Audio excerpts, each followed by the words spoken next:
Swastiastu.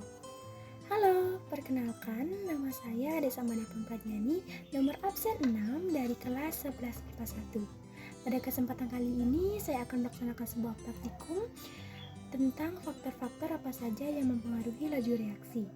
Tujuan dari praktikum ini adalah kita dapat mengetahui apakah suhu dan juga luas permukaan dapat mempengaruhi laju reaksi.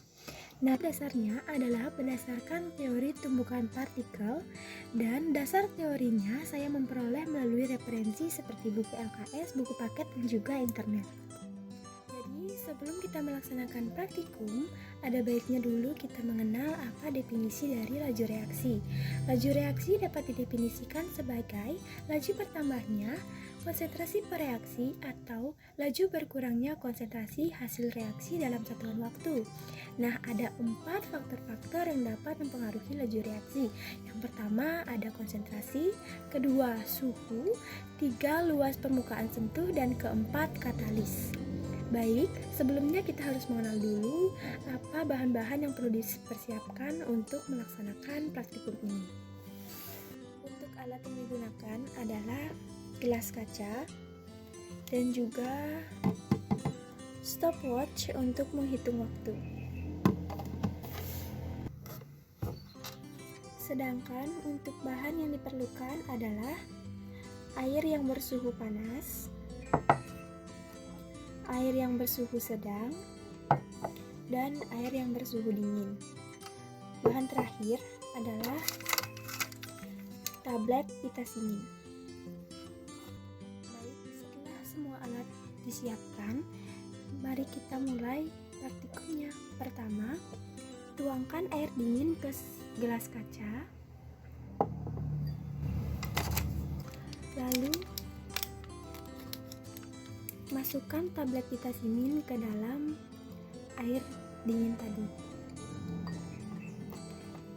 dan hitung waktu menggunakan stopwatch.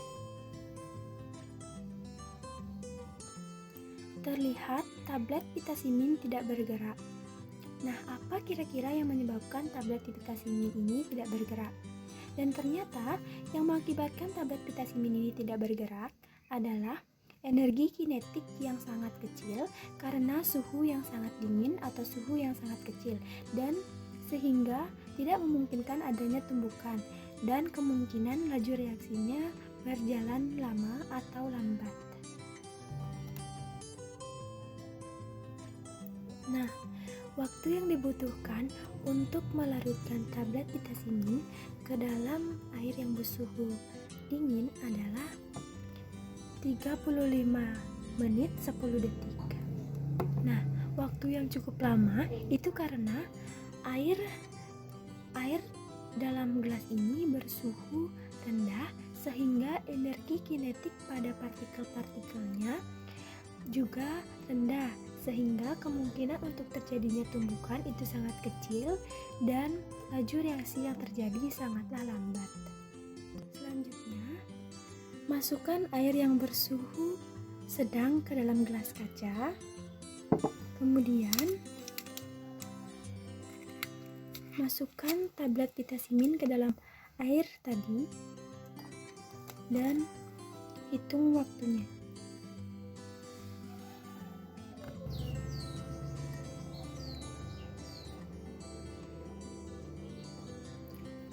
Dan waktu yang dibutuhkan untuk melarutkan tablet vitamin ke dalam gelas yang berisi air bersuhu sedang adalah 23 menit 32 detik. Waktunya tentu lebih cepat dari percobaan pertama. Hal ini karena energi kinetiknya lebih besar sehingga lebih memungkinkan terjadinya tumbukan dan laju reaksi yang terjadi lebih cepat. Untuk percobaan ketiga, untuk membuktikan apakah suhu dapat mempengaruhi laju reaksi, siapkan air bersuhu panas dan masukkan ke dalam gelas. Lalu masukkan tablet vitamin ke dalam air yang bersuhu panas dan hitung waktunya. Waktu yang dibutuhkan untuk melarutkan tablet pitacimin pada air yang bersuhu panas adalah 12 menit 6 detik.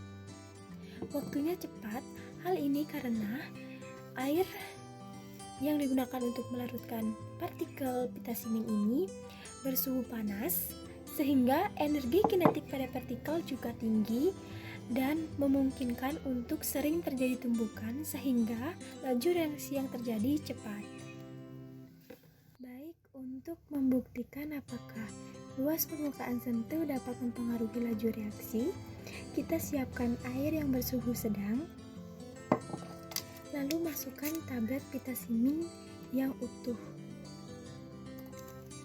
dan hitung waktunya. Jadi, waktu yang dibutuhkan untuk melarutkan tablet pitacimin utuh ke dalam air yang bersuhu sedang adalah 23 menit 32 detik.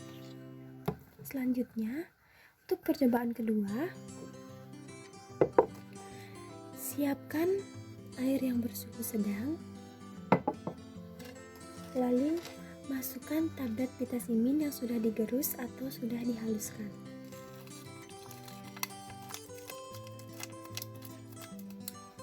Dan hitung waktunya hingga semua tablet pitacimin terlarut. Untuk melarutkan tablet pitacimin yang sudah digerus atau sudah dibagi menjadi beberapa bagian membutuhkan waktu 2 menit 10 detik. Waktu yang cukup singkat. Nah, kenapa hal ini bisa terjadi? Hal ini bisa terjadi karena semakin luas bidang sentuh zat padat, maka semakin banyak akan terjadi tumbukan, sehingga laju reaksi terjadi semakin cepat. Begitu juga sebaliknya.